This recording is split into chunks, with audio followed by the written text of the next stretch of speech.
Bueno, yo decidí hacer esta charla para probar un poco el funcionamiento del aula híbrida y se me ocurrió hablar sobre la influencia del factor humano sobre el fracaso o éxito de la implementación de los productos de software. Desarrollo, implementación.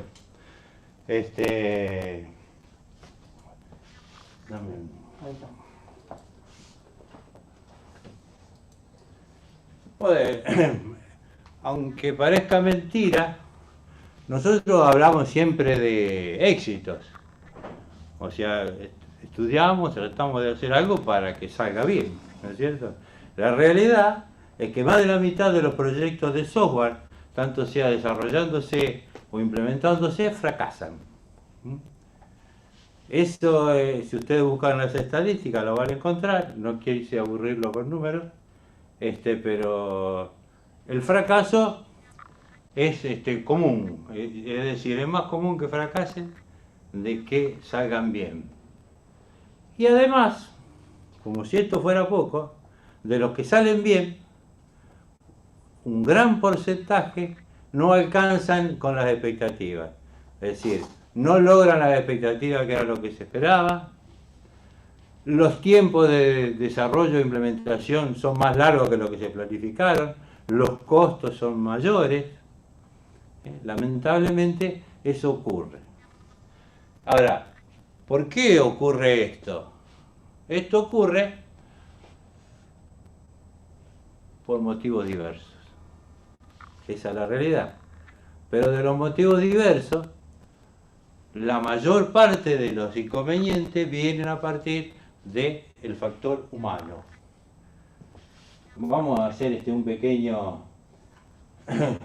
Por ahí nos quedamos con sistemas antiguos.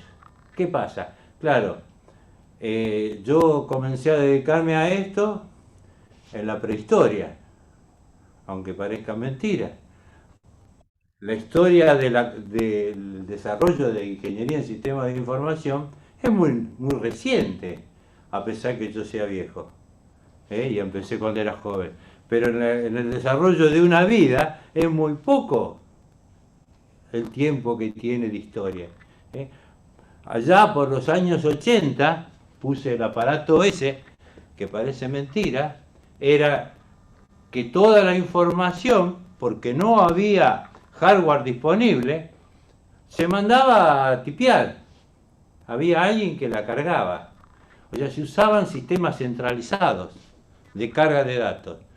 Sin embargo, hoy en día se continúa utilizando ese tipo de tecnología, de forma de trabajar, de arquitectura, digámosle, para cargar los datos. Pero en aquel entonces, ¿qué ocurría? Era verdad que se cargaba centralizado, pero había gente que tenía un oficio que era grabo-verificación. Alguien grababa lo que se enviaba al papel y alguien lo tipeaba encima, y si llegaba a tipear algo distinto, saltaba un error y avisaba, o se equivocó el que grabó o se equivocó el que verificaba. Entonces, hoy en día, los sistemas que por ahí alguien desarrolla, que dice, bueno, lo carguemos todo centralizado, se hacen, pero no se tiene en cuenta que para poder cargarlo hace falta mano de obra, hace falta que alguien lo verifique, hay un montón de cosas. Entonces, nos quedamos con que de los sistemas, vamos a volver de donde veníamos, los sistemas que se implementan y por ahí sí funcionan, no funcionan en la medida que deberían estar. Entonces, si nosotros tenemos en cuenta, más de la mitad no llegan a implementarse. De lo que se implementan, hay muchos que se implementan con una arquitectura que no es la acorde, ¿sí? Después utilizan mal los recursos, son de muy baja calidad. Nos encontramos con que hay un gran desperdicio de capacidad en el desarrollo de ingeniería en sistemas de información. Todo esto ustedes ya lo saben. Hay que ver la factibilidad de entrada. y ustedes saben que tenemos una factibilidad técnica. Pongo el robotito este que está en Marte, o sea que la factibilidad técnica es muy amplia. Pero si nosotros quisiéramos hacer acá un robot para colocar en Marte sería muy difícil, porque todo va de mano de la factibilidad operativa, perdón, económica. Ya me adelanté. O sea, que la factibilidad técnica, en realidad nosotros podríamos decir que va a ser la mejor que podamos tener de acuerdo al presupuesto, por decirlo de una manera. No voy a ahondar en eso porque ustedes ya lo ven en un montón de materias. Pero sí, este problema es el problema fundamental. ¿Por qué? Porque nuestros sistemas son previsibles, son transparentes. Últimamente estoy copado con este tema, así que... Pero el hombre no, el hombre es opaco. Entonces nosotros no sabemos qué es lo que podemos esperar. No sabemos por qué estos sistemas no llegan a concretarse. Hay demasiadas cuestiones que ver.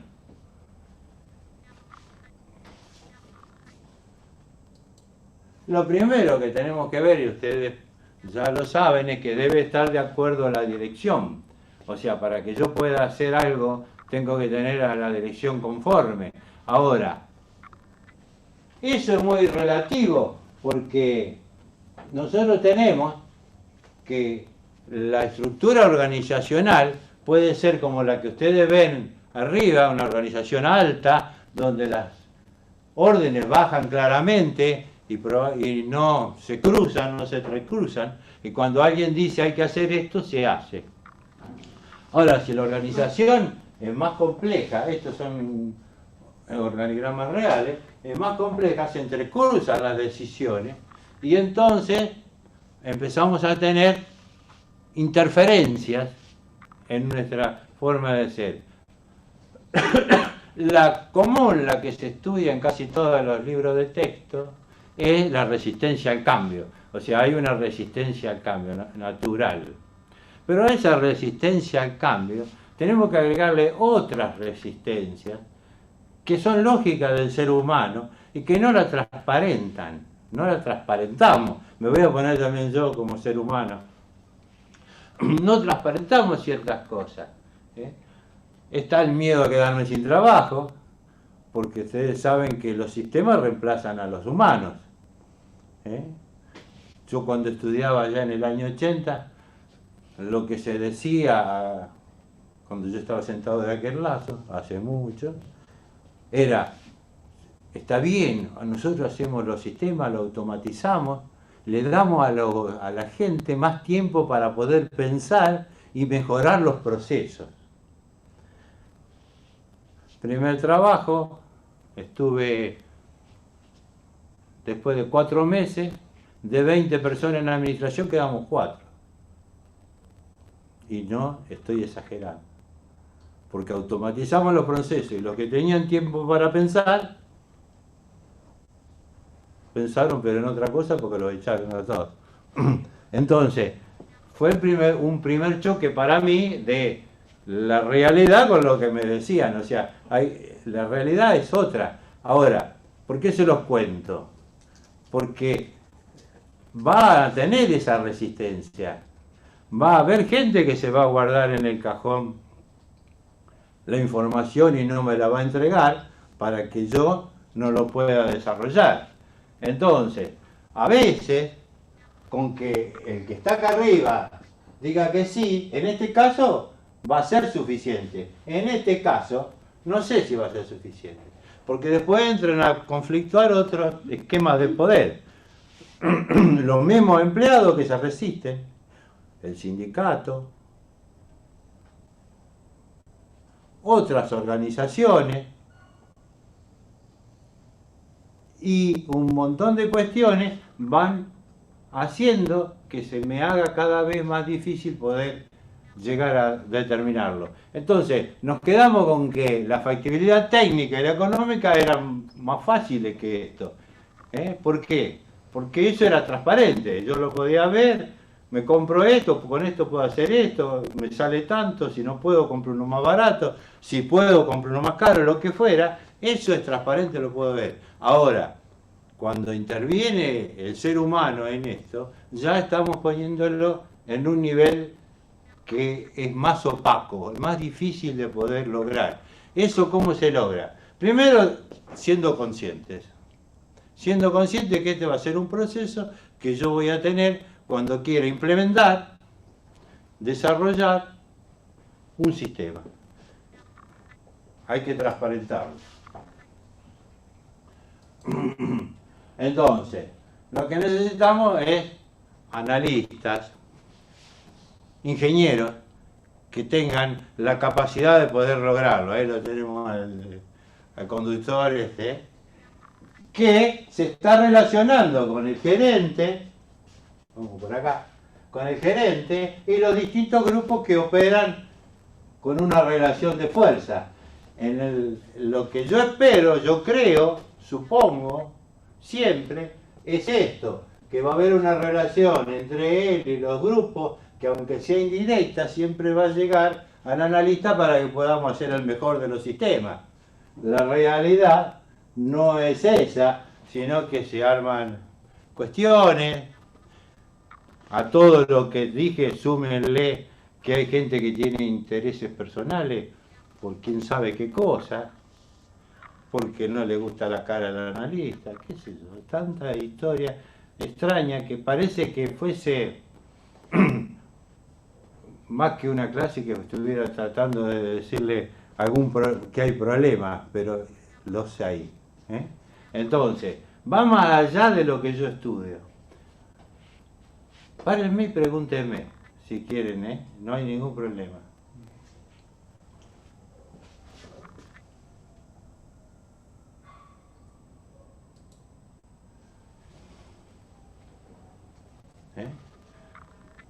Opinólogos hay muchos, y en sistemas sobran. ¿Por qué? Porque es una cuestión, es nueva, como decíamos, tiene pocos años, comenzó en los años 50, cuando yo nacía, y es una historia muy comprimida. Llegamos desde la prehistoria de aquel entonces a la actualidad en 50 años, no, un poquito más, 70 años.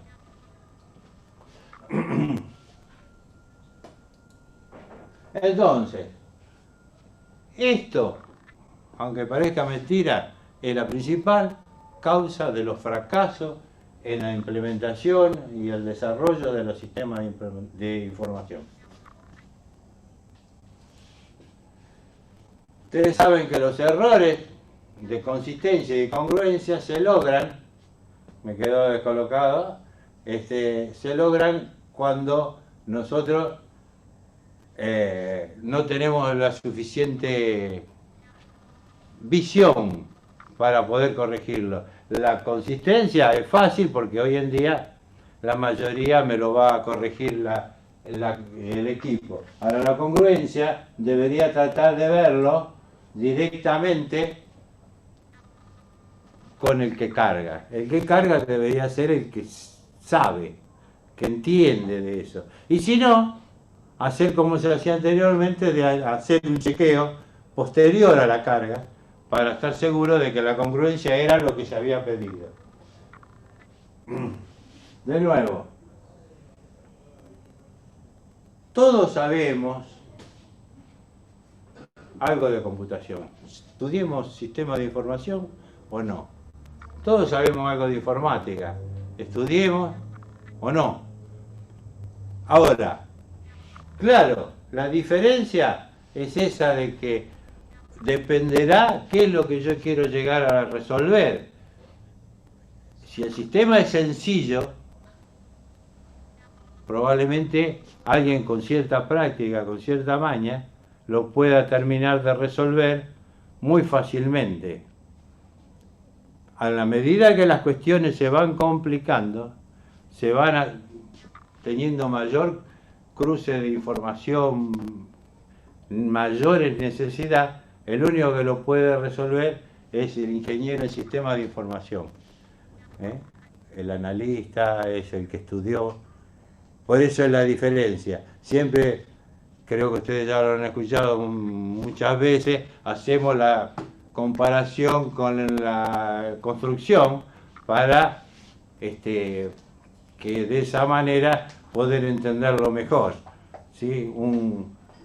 Alguien con un poco de maña puede construir una casilla de un perro, como siempre lo decimos. Un albañil podrá hacer una vivienda común, pero si tiene que hacer ya una mansión, se va a complicar y voy a necesitar un arquitecto. Pero si lo que voy a hacer va a ser un edificio, voy a necesitar un ingeniero que haga los cálculos para poder resolver la resistencia que va a tener que tener ese edificio para soportar las adversidades del clima, del suelo, de lo que fuera. Y si hacemos una represa hidroeléctrica, será un equipo de ingenieros y trabajarán otros ingenieros que lo ayuden, trabajarán muchos albañiles, muchos computadores, gente que se dedique al paisaje, etcétera, etcétera. Pero ¿quién es el que hace los cálculos? La persona que ha estudiado y que sabe sobre el tema. Y ahí estamos más seguros de que no se va a desperdiciar los recursos y que el sistema va a estar a la altura de las circunstancias, porque vamos a controlar que la calidad de ese sistema sea la que corresponde. Una charla muy sencilla la que le quería dar, era para un poco inaugurar este tema de las aulas híbridas y hacía falta alguien que hable. Bueno, chicos, ¿alguna pregunta? Esto ya lo conocen. Bueno, gracias. Bueno, saludar en el Zoom así. Saludar en el Zoom así lo contamos. ¿No saludé ya? Ah, bueno. Bueno, terminamos con esta. Recuerden que el lunes tenemos una charla más con el ingeniero Perna, nuestro profesor consulto de nuestra facultad. Es un orgullo para nosotros dentro del departamento tener un profesor consulto, no hay muy pocos, y él ha sido nombrado profesor consulto y el lunes nos va a dar una charla. Así que espero que estén o que lo vean por Zoom. Gracias.